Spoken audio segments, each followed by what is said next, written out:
Okay, well, Kufar, Akbar, everybody, welcome to another Monday edition of the Crossing the Crescent discussion group. This is a weekly live stream show dedicated to rightly dividing the truth between Christianity and Islam. I am your host, Thekafur, the Kafir, Eric Thekafur, coming to you live from the cavern steps of the Kafir Cave in Dar al-Harb, Kafir. A lot of people don't know what Dar al-Harb is. Place of war. Yeah, House of War. It's there's two houses according to Islam: the House of War and the House of Islam. And if you are outside the House of Islam, meaning that you're outside the historically Islamically controlled lands, you are Dar al-Harb. And as long as Kafiristan is here, it will be Dar al-Harb. Anyway, we're here every Monday at 5. I have on my notes, I got like these little notes that make sure that I hit every Monday, and I forgot to put in 5:30. We are here at 5:30 Central Standard Time every Monday, 6:30 Eastern Standard Time. And that is because starting next week, not this week, but next week, we have the Good News Club going on at a local elementary school that and this is the only time, it's really sad. This is about the only time that these kids will ever hear about Christ, because 90% of them, 95% of them are unchurched kids. And we have about 100 of them from kindergarten all the way up to 5th grade. And it's just, it's one of those special joys that you get in life, to be able to teach them about Christ. If you're interested in coming to the stream, I have pinned the link to the stream in chat, I believe. Can you all confirm that for me? Is that still pinned up there? Because I know I lagged. I was lagging earlier, and I apologize for that. So if I start lagging, just make sure that you tell me, say, hey, you're lagging, fix it, and then I'll jump out and jump back in. I don't know what's going on. It's been going on with my internet all day, and I don't know. I thought maybe it was my computer, but it's going on this morning. Okay, so today's topic is Islamic slavery, and this idea was brought to us by our friend Connie, and she's not here. Way to go! But that's okay. I'm not going to be down. And actually, Connie, for all y'all don't know this, Connie is the one that did the intro video. She does the intro video and updates it for me from time to time. And I don't know if y'all watched, Chris Claus did a after debate live stream. David Wood debated some idiot. His name's Central Dawa. Who? Oh, geez. Central Dawa. Okay. And when I tuned into that, it's his show with the intro from this show, and I'm like, hey, this is cool. That he's asked me, all fairness to Chris, he's asked me, of course, if he could use it, and I am not one to not share with all of my brothers out there. So I'm happy to see that he is using it and getting some use out, because it is the most Islamophobic intro on all of YouTube. Thank you, Connie. Okay, so today we're going to be talking about Islamic slavery. And like I said, the reason why is because this is a topic that was brought up last week by our friend Connie, but it needs to be discussed more often. And Paul, on Paul's show this Thursday, am I correct, Paul, or is it Friday? Yes, Thursday. Okay, this Thursday at 5 p.m. Central Standard Time. 6 p.m. Eastern Time. Okay, Paul spends all of his time going over the Sharia in Reliance to the Traveler, and he is going to be discussing some strange things that Muslims don't want you to know because it's left in Arabic. It did not get translated. Paul's not, he's not an Arabic speaker. You're not an Arabic speaker, are you? No, I'm trusting Usama and his brothers, and okay, this is a tough one. It's tough that it's so tough that Usama has to bring in his brothers. Wow. Okay, well, and then Usama's going to be discussing this on his show Saturday night also. Probably not, but I think we're gonna be talking about what's in this because this week it's kind of mind numbing. Yeah. Okay. And so we're probably going to be beating a dead horse. I don't want to say beating a dead horse over something like this, but I will Pawsey again. I'm guessing. I don't know. Republic, is that DL in chat there? Province Republic. I think that's DL. No, that's Connie. Oh, is that Connie? Yeah, she's on his channel. Oh, okay. There we go. Well, that explains it. Okay. Oh, yeah, because it says, there we go. Okay, so let's go ahead and jump over to my handy dandy. Whoop. That is unsatisfactory. There we go. That is not there. Nope. There we go. Oh, my goodness. All right, so let's go ahead and start talking about Islamic slavery and the slave trade. Now, the reason why I'm gonna do a comparison of the Islamic slave trade, or what they call the Arab slave trade, and I'm going to compare that to the transatlantic slave trade. And why do this? Because one of the most often cited sins of Western civilization and the European powers is the institution of African slavery into the Western world, or into the Americas, into Robotic. You're South America. You're really pawsy, Eric. I don't know what's going on, but you're really lagging. It's robotic. You froze. Now you're frozen. Mm-hmm. It's a time to restart one more time. I'm out, and I'm going to reset my internet, and I'll be back. Yeah, cool. Yeah. Sorry. So I'll give you a clue as to what we'll be talking about in these hidden Arabic passages on Thursday. I just learned from trying the Google Translate part that that Muslims partially own slaves. So that meant you could have two or more owners of a slave.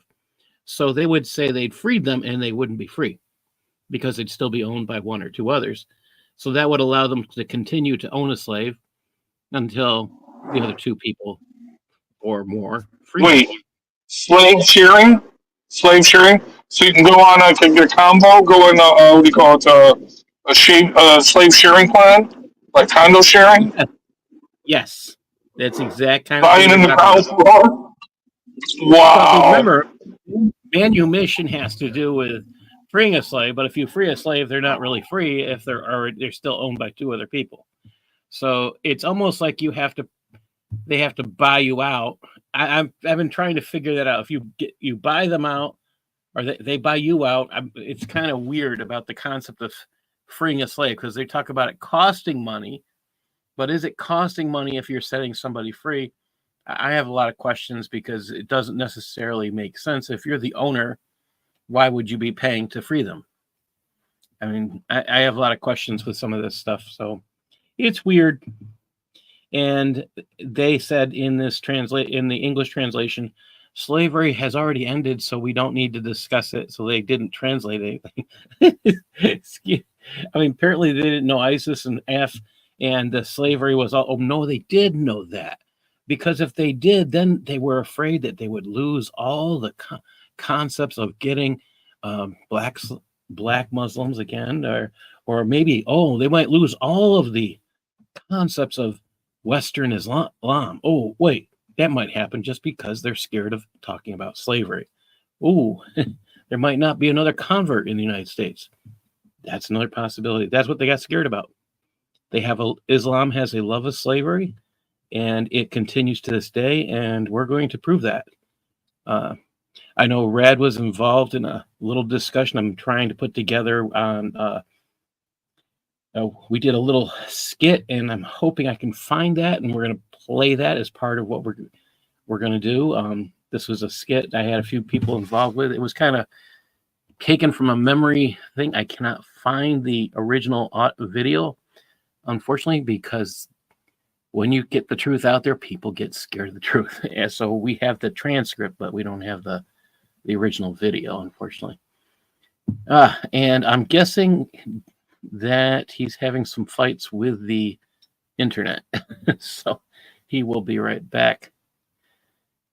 And Does he reset his modem?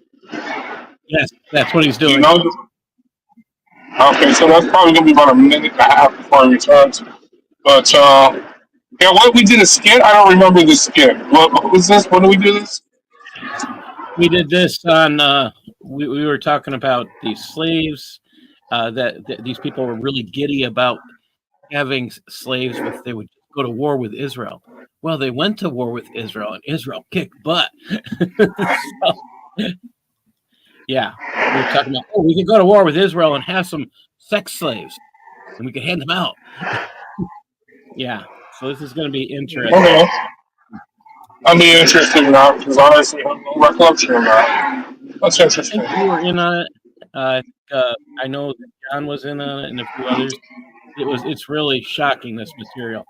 And I think it's out of Pakistan. Is that a dog? Hey, Brad, it's a lot of background. Oh, drivers trying to do all that. Okay. Yeah, something happened actually in Pakistan. I forgot what it was, but it looks like Eric's back. Yay! Okay. Am I lagging or? Yes. I am lagging.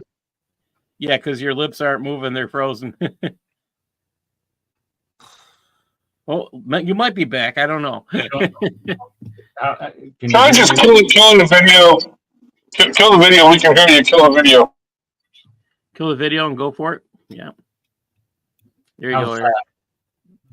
That's actually better. Really? Now that you can't see me, it looks a lot better. No, I'm saying the audio is better. Okay. Well, we'll try it. We'll try it like this and see how things go. Okay. So let's go ahead and move this over and bring this back up. Okay. So we were talking about comparing the transatlantic slave trade to the Arab or the Islamic slave trade, and the reason why we're doing this is because we all know of this perpetual stain and sin that is always thrust upon the United States specifically, and that it has to deal with the transatlantic slave trade and the institution of slavery in the United States itself. Now, let's make sure we understand this, folks. Every country up until the end of the 19th century had some form of slavery in it. Slavery was a universal human condition or institution. We don't want to admit it. When we look at our own cultures, our own civilizations, but it is the United States that is one that is castigated the most about this, and it's actually really disgusting. I'm not trying to minimize the horrors of the transatlantic slave trade or the institution of slavery in our country. I would never do that, and I've said that several times on the show. At the same time, I want to make sure that everybody understands the implications or the enormity of slavery that cultures, religions, and all We're starting to lose you, Eric. Do you mind if I interject? I want to interject one quick thing there, if it was okay, yeah, but about what I think you're doing. I think what you're doing is you're saying, hey, folks, we need to have accountability. So we talk about this in DEI, that there's a thing about having accountability. So what happens is if you're saying, hey, this person did this thing, you're like, okay, fine. Are you going to hold everyone equally accountable for this situation? Or are you just selectively going to choose? And it's the same thing like with the Palestine-Israel situation, where people are like, well, you know, Jews are doing imperialism and colonialism, but they're not acknowledging Islamic imperialism and colonialism. And if you really want to be fair and honest, and if you think there's atrocities across the globe, then you need to call everyone out equally. You can't selectively say, hey, I'm going to say, ooh, it's evil whitey or evil Jew or, you know, evil whatever, but not hold other people. You hold people to a different standard. That's a problem. And I think that is that fair? Is that what you're saying? That you're like, dude, the transatlantic slave trade was an evil, horrible thing, but you know, we should look at the context that all of these people did horrible slavery, and they should all be vilified. Every person who did slavery is wrong, you know. So, well, I agree. I agree that the United States should be held accountable, should be held to a standard, and actually a higher standard than just about every other country because of our influence across the globe. We should be held to that standard. I agree with that. However, I also understand and agree with exactly what you're saying, that you know there is accountability on other cultures that people want to completely ignore while trying to blame the United States for, you know, all the ills and evils that have been perpetuated on these countries. But I'm going to show you in this slideshow that the United States was actually one of the pioneers in abolishing slavery. And the reason why I say that is if you look at the Declaration of Independence. Now, what your Declaration of Independence, so you guys flagging and all. We're barely hearing you now. Good Lord. Oh boy. Okay. I think I'm not sure if we have you or not now. Okay, you have me now. Can you hear me? No, you're very electronic. I have no idea what's going on. Wires. If what? No, that's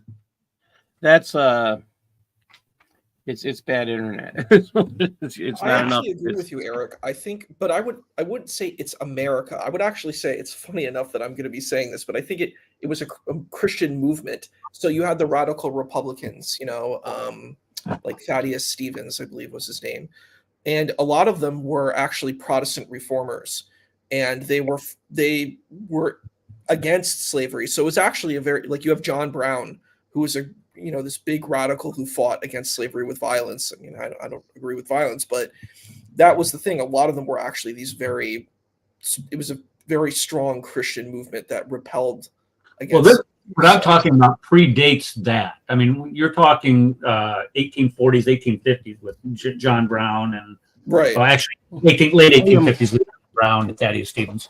But what I'm talking about is the very founding of our country, the very founding of our country. Okay, we're losing you again, Eric.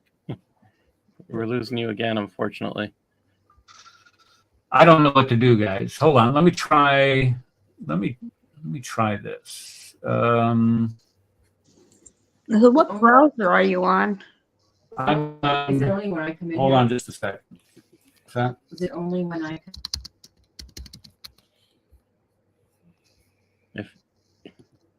So the joy of this topic is that not many people dare to discuss it, number one. And when you get this discussion about treating, I'll say as an educator, in the public schools, they never, ever once discuss slavery outside of the United States. In public education in general, they may touch on the fact that there was slavery in South America, but it's quietly discussed and then it's done with. They never really discuss slavery any other place. And that's problematic, but that's how it's done in the United States. It's crazy. I mean, it's a horrible thing. Can you hear me? Or am I lagging, or is Very mechanical. I don't know what's going on. It's like your net is being shared. Is the only way I can explain it. Like you're cut in half. Let me No, we can't hear you. We can't hear you. Nope. No. Right, let me try. Very, very mechanical voice sound. Let's try. Maybe Not. Yeah, it's giving you a hard time. maybe it's, let's see here. How's that? Can you hear that? or no? Yeah, we can hear that. Now. Is that better? Right now? It's better now. Okay. All right. All right. You can. It's better now. I would get rid of the video because it's taking your feed. So, Yeah, because we can't hear you at all. So I have a question, y'all. Both, while Eric is trying to recalibrate, have any of you read Arabian Nights, like the 1001 Arabian Nights? As a kid, It's a I haven't read it fascinating. since. It's a fascinating corpus because it gives you an exploration into Arab culture, and it's pretty wild.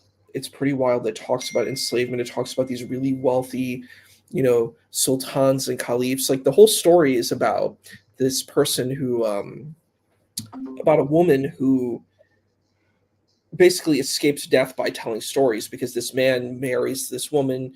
She, I guess, this queen sleeps with a slave, quote unquote, a black slave, quote unquote, in the story. It's pretty horrific, actually, the unadulterated version.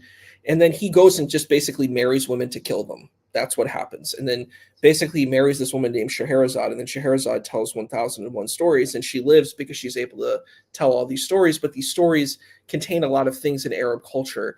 And there's a lot of anti-blackness and stuff like that too within this, and a lot of people don't want to talk about that. But That's part of Islamic culture as well. So that's not a surprise. I mean, that's why it's there. I mean, Arabian Nights is kind of, it showcases Arab Islamic tradition. So yeah, Here's a fun fact. Interesting that you see that. You do see. well, it's in my book, my last book, Cancer Civilization Chat. Yeah. You have a Here's book? fun fact. Can you guys hear me? Yeah, I've got several. Yeah, I can hear you, Red. Or are they PDFs? Okay, well, here's a fun fact. Jay and DOC, they did a stream. But you guys all know Ali Dawah, right? Mm-hmm. Ali Dawah goes on a rant about the racism of Islam. I guess he married a woman from Sudan, and he says that he has to make her wear the what do you call it, the niqab when they go out. The burqa, the niqabs, which they don't know, right? Yeah, so because they will recognize Ali Dawah, but then you notice that these race of Arab Muslims, they will take pictures of his black wife and they will totally mock her, saying, "Why couldn't you marry an Arab woman? Why do you have to marry the black woman?" I forgot what they call her. Yeah, there's a lot of Abd. They call her Abd. Yeah, Abd. Abd is the word for slave. Slave. It's also the word for black. Yeah, but he went off on them, dude. It's a good. I'll try to find. Maybe we can play some clips of Eric. Oh, Eric, if you find it, I definitely could use it. Sure. Eric, are you there? Eric, you got to kill your video. Your video's not working. Kill your video, dude. Kill your video. When I first learned Yeah. about, All right. when I first learned about the slave trade in East Africa, and it was kind of shocking because I was an Africology major. So I was a double major in religion and Africology, or African American studies. And it was a really shocking thing because my teacher was like kind of like a Pan-Africanist, like very pro-African, African indigenous traditions. So he was kind of hostile to both Christianity and Islam. But he talked about this guy named Tipu Tip, who was this person who like enslaved people. And a lot of people don't know about this. They don't know about the East African slave trade. It's like erased. It's the same thing like what happened with Pakistan and Bangladesh. We just don't hear about it. It's completely erased. All these people died. All these horrible things occurred, and no one knows about it because it's been erased.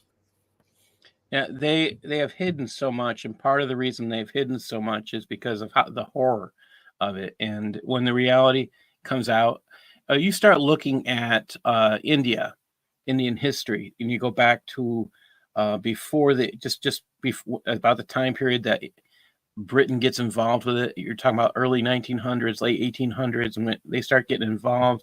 This is towards the end of the slave trade. And you'll hear this just looking at the histories written by the Brits during this time is kind of shocking. I've read at least 2 volumes of material on that. It's just, that's where I start when I started looking at the Hijra, and I said there had to be evidence of it existing before, and the Brits documented it over and over and over and over again. One group of Muslims would call another group of Muslims heretics, basically, and they would all move to the one side, and then they would go slaughter the other side. So this is, again, a lot of this stuff is just documented. People are kind of shocked to find out, but that's it. Eric, are you back? I'm back. Can you hear me? Yay! Yes, we can. Okay, you can see my screen. Yes. Okay, let's just do a side-by-side comparison of the Islamic slave trade and compare that to the transatlantic slave trade. Okay, you had about 12 million African slaves from the Islamic slave trade in Africa. This does not include the Islamic slave trade that included the Mediterranean coasts, into Europe, mainly the Slavs, nor does it include what they did in India, where the transatlantic slave trade had about 11 million African slaves are sent westward. 95%, keep in mind, 95% of these 11 million were sent to Central and South America, not North America. Central and South America. Many were sent to the Caribbean islands where they worked on sugar plantations, and the expected life expectancy of them was about 2 years. Life was cheap, but it was just absolutely horrendous, the conditions. The males that were sent eastward were castrated, and I'm talking about just castration. Oh, you're breaking up, unfortunately. This is frustrating, I know, from your end. Yeah, I don't know what we're gonna do. I'm gonna,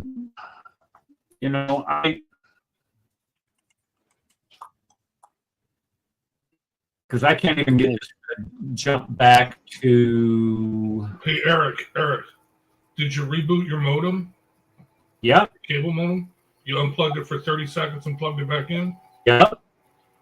All right, you're gonna have to call your cable company. This is yeah.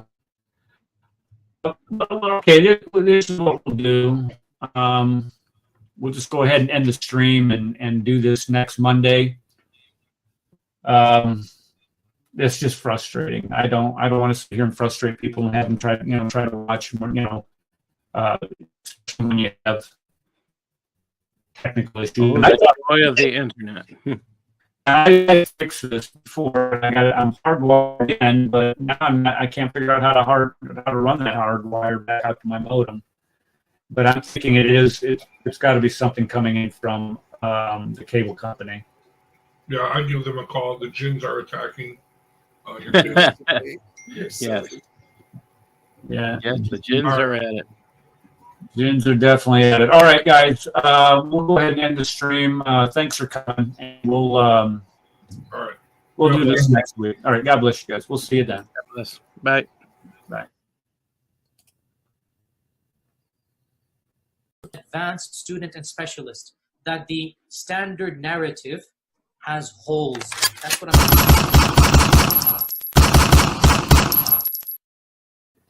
that the Muslims were rioting against one another.